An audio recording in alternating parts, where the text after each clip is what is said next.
Hello everybody, today we're going to talk about the Concur Node.js SDK. The problem we're trying to solve is that in version 3 of Concur's expense posting API, we do need to supply IDs for the list items. So before in version 1, you could just supply the list item value, and now you need to supply the list item ID. So let's take a look to see what this looks like.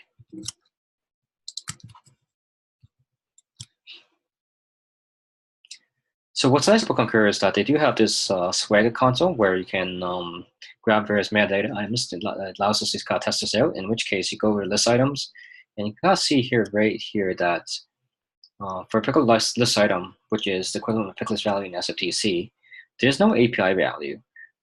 There's a list ID, and then there's a list item ID. So basically it says that for this particular value, American Express travel, we need to submit this particular ID into the transaction in order for it to actually be accepted.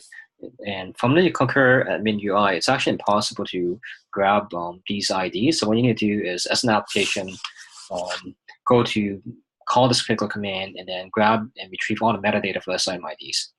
So that's the issue. And then what we can do is we can go over to their SDK. So one of the things I like to do is to use a Node.js because it allows me to develop both console-based apps as well as with the UI in combination with the AWS Lambda very, very quickly and at very, very low cost. You can see here there is an SDK, and then what you do is you use the npm to install it, and then once you do, then you can just modify particular files, and away you go.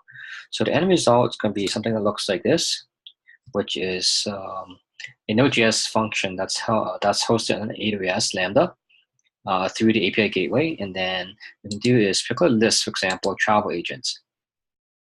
You'll query the Concur user interface. Sorry, you'll query the Concur REST API to get all these list item IDs back, and then the enhancement I've done is to generate a case statement for it.